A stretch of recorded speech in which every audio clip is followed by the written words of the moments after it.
I have been waiting for such a moment for a very long time, and I'm privileged that God has given me this opportunity to lead you once more.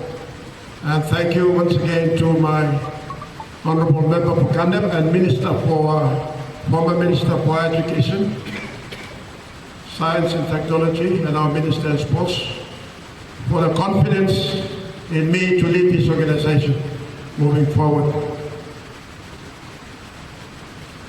I'm deeply honored today by your presence, all of you.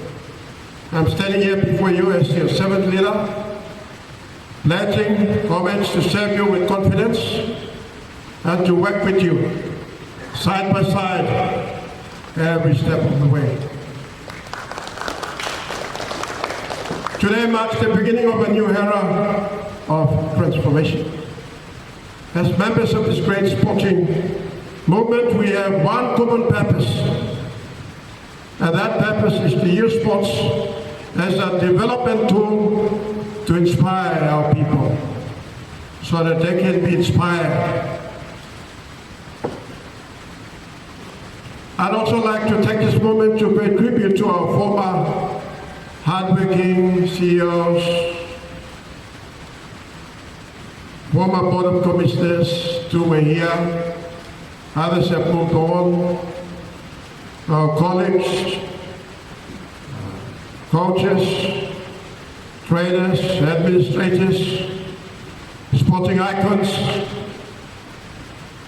our friends from the Olympic Committee, the executives of the national federations, and our key partners from other government agencies who have contributed immensely towards raising the standard of our games that we enjoy today. Some are here with us, others have moved on, whilst many are resting in peace. And I believe they were our beacon of hope. I sometimes wonder what inspired these extraordinary people to aspire for greatness and excellence. They selflessly demonstrated unwavering commitment and passion for sports because they believe in the power of what sports can do to transform lives and to uphold human dignity. Comrades, what have we to offer in this era, whilst in the midst of confusion, with escalating wars in the Middle East, Southeast Asia, defining boundaries and maneuvering strategies for economic power and prosperity, whilst our nation is crumbling down with natural disasters, tribal fights destroying properties and human lives. Fellow citizens craving for food, medicine, shelter, strained by cost of living, when sports as a catalyst for change could bring hope and peace to those in despair. Over the last 2 decades, we were faced with so many challenges. Some were addressed, others held for the right moment. Few were mitigated, but not convincingly. As members of this great sporting movement, the time has come for us to renew our commitment to our government and maintain our allegiance to our national flag and sing the freedom song, "O rise, sons of this land," with dignity. To renew our commitment to one another as colleagues and to our partner agencies, both in the private and the public sector, to strengthen our alliance and treaties. To renew our commitment to invest our sports resources in sustainable and profitable investments and maximize returns to strengthen the path for our children. To renew our commitment to reach the unreached, cherish and embrace one another in these perilous times under the banner of PNG Unity Games. To renew our commitment to maintain good governance, accountability and transparency. To renew our commitment to ensure our athletes, disabled, school children, youths, male and female, achieve their full potential in sports excellence with accessibility to proper sporting facilities, water and sanitation, athletes, and lifestyle performance services, training and education, and all other services that we can provide. To renew our commitment to fulfill the aspirations of our national sports policy, PNG Vision 2050, United Nations Sustainable Development Goals, Pacific Sports Strategies and Policies, National Policy for Women and Gender Equality, and other relevant policies. To renew our commitment to comply with the laws that govern our conduct in office, protocols and processes that guide us in the performance of our core obligations. Comrades, we must do all these things with resilience because we chose to walk this path. We chose this area. Successive governments have invested more than 1.5 billion kina in sports, infrastructure, events and programs in this decade. Recently committed, and I guess most of us are well aware of it, 600 million Australian dollars, it's about 1.8 billion kina, by the Australian government for the development of rugby league in this country, and then the Sports and Culture Diplomacy Program. And an additional 270 million or so for the PNG Games in the Southern Island. Our total investment in sports have now risen to roughly 3.5 billion over the last 10 years. 3.5 billion over the last 10 years. How well have we managed public funds and people's trust in the course of our duties? Are we to remain the same or reset our navigation and regain our people's trust moving forward? Many disadvantaged districts in Papua New Guinea have been denied basic services, sports services for decades. It has always been the Papuan coastline, NCD, Ley, Kokopo, Mount Hagen. Statistics at the National Statistics Office and the Department of National Planning indicated that we have done very little in sport development compared to sports infrastructure development. What does that signify, comrades? Is winning medals in Pacific Games, Commonwealth Games, the only purpose for sports? I think we have been missing a point.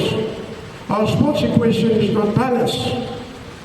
Let's seriously look at some imbalances in our sports equation. Number one, lack of proper implementation of our mandated obligations. What is our duty in PNG Sports Foundation? And what is the duty of national federations? And what is the duty of Olympic Committee? What are the duties of provincial governments and DDAs in implementation of sports? Our honorable duty in PNGSF is to provide the right leadership and the managerial oversight on all sports programs. We provide leadership and oversight. Very important. We need to know what we must do. Leadership, oversight. We need to coordinate special programs to enrich our national federations. Provincial sports, DDA sports, LLG sports, and the list goes on. Our job is to secure and provide sports resources like funds, high-performance services, logistics, training and sports education, training facilities to national federations, provincial sports, district sports. They will take care of the athletes, coaches, and sports administrators. We cannot duplicate their responsibilities. We provide resources to them, they execute. We can't duplicate functions here at the headquarters. As I've said it already. We have an obligation to foster cooperation with counterparts in other countries. Review sports policies, performance reports, and other such reports. To regulate the sporting industry and to make it more viable, sustainable, and profitable. We need to do research, identify new opportunities, in order to raise the standard of our games. We have a duty to ensure sports becomes an integral part of daily life for our villages. We hope that this will continue to address ongoing cross-cutting sectoral issues in the generations to come. The second problem we have, lack of clear vision and strategy. There has been no clear strategic directions to enhance performance and achieve excellence because of confusion in our mandated responsibilities. Number three, lack of consultation and collaboration in program planning, stakeholder program alignment, implementation, monitoring, evaluation, and reporting due to our unfaithfulness. Poor resource management and insufficient resource support for athlete development, professional development for our coaches and administrators, and programs for our rural communities due to arrogant behavior and lack of respect for one another. We have an attitude problem, we need to correct it. Inadequate innovation. We have not kept pace with advancement in sports science and technology, failure to research and network, failing to adopt new methods and tools that could enhance training and performance. Again, due to poor management of sports resources. Lack of good governance, accountability, and transparency. Because we have decided to put our interests first and our country's interests last. Now, these are some of the many issues that we need to rectify. In order to improve, we must self-evaluate our personal conduct and make drastic changes right now and right here. PNG Sports Foundation will no longer tolerate disrespectful and lazy officers, privilege seekers, dreamers and latecomers, whistleblowers with evil intentions who conspire relentlessly and orchestrate moves to endanger the reputation of their colleagues. Syndicate operators who make cuts for services rendered. Specialists in the betel nut chewing industry, cigarette and alcohol experts who continue to abuse our facilities. Please conduct your personal business at the right place at the right time. You should know who you are and what you should do. Illegal tenants residing in sports facilities not fit for accommodation. Thieves, assets and systems abuses. Confused public servants using PNG Sports Foundation as transit point for other personal emissions. Lawbreakers, disobedient and arrogant officers. You and I will have to make some painful sacrifices before some of you start having chest pains and headaches. My vision going forward will be captured in the 8-year Sports Development Plan, which will be officially launched later during the year. But the plan looks at engineering the structural, legislative, policy reforms and alignments. Number one, we will assist our new sports minister to get the PNGSF board in place. That's number one priority. The absenteeism of the board over the last 33 months has greatly affected our operations.